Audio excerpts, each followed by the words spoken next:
पोहोचल्यावर तुम्हाला सांगतो की कुठे आम्ही चाललोय. अरे यार.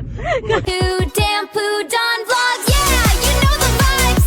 It's Tampu Dawn. Welcome to Tampu Dawn Vlogs. Let's go, let's go. Good morning guys. आता आम्ही आज निघालोय एका छोट्याशा टूर वरती. मी ढंपू आणि त्याची आई. आम्ही एक छोटीशी कार बुक केली आहे. रात्रीच निघालोय. आम्ही रात्री 3 वाजता जवळपास आम्ही मुंबईमधून गाडी बाहेर काढली आहे. भिवंडी मार्गे निघतोय आम्ही. आणि रस्त्यानं नुसतेच ट्रक आहेत. कंटाळा आला चालवून म्हणून एक चहाचा ब्रेक घेतला. चिअर्स. चहा घेतला तर चिअर्स तर करावं लागेल ना, त्याच्याशिवाय झोप कशी जाईल. आणि त्याच्यानंतर हे हातात दिसतंय का, ते तुमच्याकडे काय म्हणतात मला सांगा. आमच्या इकडे मुरकुल म्हणतात, हिच्या इकडे त्याला नल्ल्या म्हणतात. जन विकलं त्याला तर पाईपचंच नाव दिलं, काय माहित काय.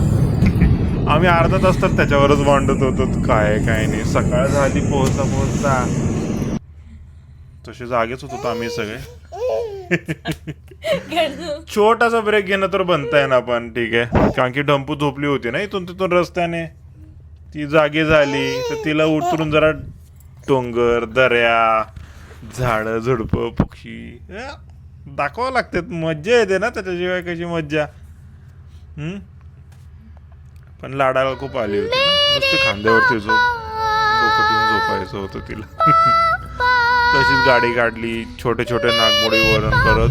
2 रस्त्याचाच फक्त, म्हणजे 2 लेनचाच फक्त रस्ता, एवढा गोड आहे ना. आणि आम्ही असं करत त्र्यंबकेश्वरच्या मंदिरात पोहोचलो. मंदिरातलं दर्शन झालं. आम्हाला आतमध्ये काही शूटिंग करता नाही आलं. आतमध्ये खूप छान आहे मित्रांनो. खूप थंड वाटतंय. आता गरमी पण नाही होत. आणि खूप प्रशस्त केलंय आतला गाभारा त्या लोकांनी. आम्ही तिथेच बाहेर थोडा वेळ बसलो, मज्जा केली, फोटो काढले. तिथून बाहेर निघालो.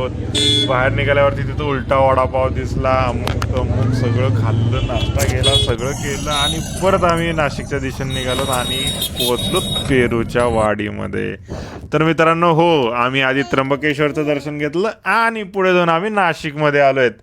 नाशिकमध्ये पेरूची वाडी एक खूप स्पेशल जागा आहे. तिथली मिसळ खूप फेमस आहे म्हणतात. आम्ही तिथली मिसळ खाल्ली. आणि त्याच्यानंतर मुख्य आकर्षणाचं स्थळ होतं ते म्हणजे पक्ष्यांची वाडी. आतमध्ये गेल्या समोर ढिगभर तिथं बदकं होती, शहामृग होती. बापरे, काय पक्षी होते ते मी आजपर्यंत आयुष्यात बघितले, जे तिला मी दाखवलेत. हे तोंडात घातलं तिने.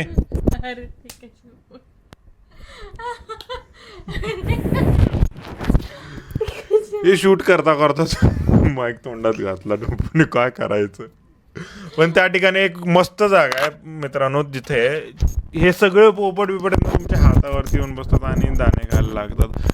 हा एक अविस्मरणीय क्षण आहे. म्हणजे आपण ह्या क्षणासाठी वाट बघतो. जिथं आपल्याला कबुतरं दिसतील आपण तिथं जातो, ॲव करत बसतो की ते आपल्या जवळ येईल म्हणून. आणि या ठिकाणी फक्त हातामध्ये आपण थोडेसे गोष्टी घेऊन थांबली की सगळे पक्षी येतात. हे बघितलं का, ढंपूला तिथं सुद्धा खायचं सुचत होतं. ते पक्ष्यांच्या तोंडातलं सुद्धा काढून घेऊन खायला बघत होती. एवढी तर आगाऊपणा होता. चावलं बोटाला तरी गप्प बसली नव्हती. त्याला मॅग्नेट आहे का? हा, बोटाला चावलंय ते पोपट तिच्या. थोडंसं रडली परत चालू खेळायला त्यांच्यासोबत. अरे काय भीती नावाची गोष्ट असते का नाही ढंपू? 10 महिन्याची पण नाही तू अजून. 10 महिन्याची झाली म्हणजे मुख्य म्हणजे आजचा क्षणच तो होता की ढंपू आज 10 महिन्याची झाली म्हणून आम्ही इथे आलोय काहीतरी सेलिब्रेशनसाठी. बघितलं का. आणि हा सगळ्यात मोठा पक्षी होता, मकाऊ पक्षी टाईप. असं ब्राझील देशातून त्याला उचलून आणला असेल मला तर वाटतं. त्याच्यानंतर हे बघा, म्हणजे एकमेकांसमोर आरसा ठेवल्यासारखं दिसत नाही का तुम्हाला तिथे मध्ये? मला तरी दिसतोय. आम्ही दोघं सेमच आहोत. ठीक आहे. हा एक सरडा आहे, खूप मोठा होता मित्रांनो. आता तो आम्ही हातावरती घेतला आणि तो पूर्ण खांद्यापर्यंत वगैरे चालत आला होता. त्याच्यानंतर बाकीचे सगळे पक्षी पाहिले. हे असले कोंबडे सुद्धा नाही, एवढे खतरनाक कोंबडे होते त्यांच्याकडे. अरे बाप,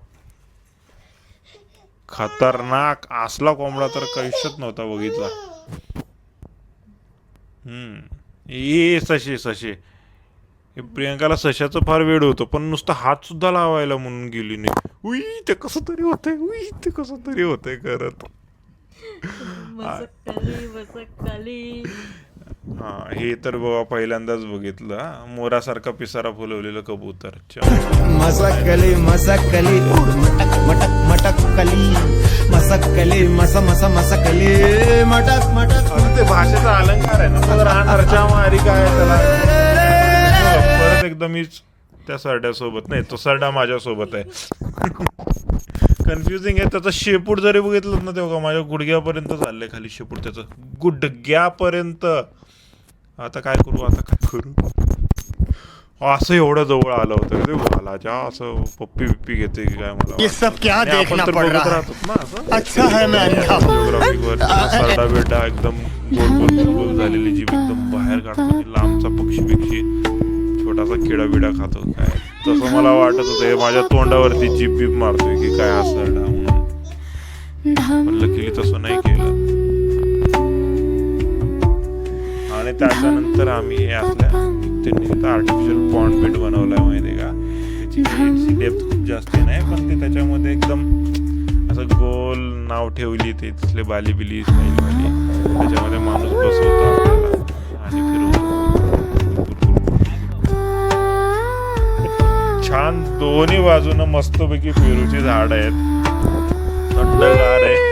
आता जी बाजू दिसते तुम्हाला तिकडे तरी एवढं जनरली एवढं सावली नाहीये, पण ज्या ठिकाणून शूट घेतलंय तो एक ब्रिज आहे आणि त्या ब्रिजच्या तुला आता नुसते झाडाच्या खालून ही नाव जाते. एवढं छान वाटतं ना. आणि डंपूला एवढी मजा येत होती.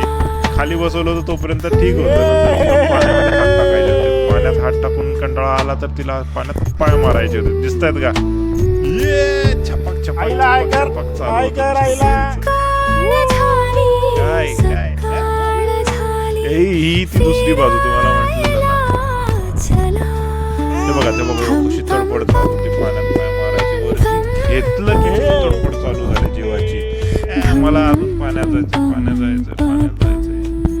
आणि याच्यानंतर बघा एक सगळ्यात शेवटी म्हणजे जेव्हा आता आपली राईड संपणार आहे ना ते तिथे आणतात आणि असं ठेवतात. हा समजत नाही कुठं चाललंय.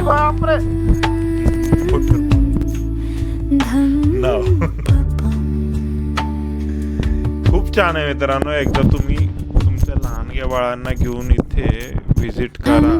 तुमचा अर्धा दिवस कसा जाईल कळणार नाही. एकतर अर्धा पाऊण तास तर माणूस तिथं त्यांची ती मिसळ खाण्यातच घालवतो कारण की ती कशाखाली सुधारत नाही. पण त्यांची एक आवर्जून खाण्यासारखी गोष्ट म्हणजे गुळाची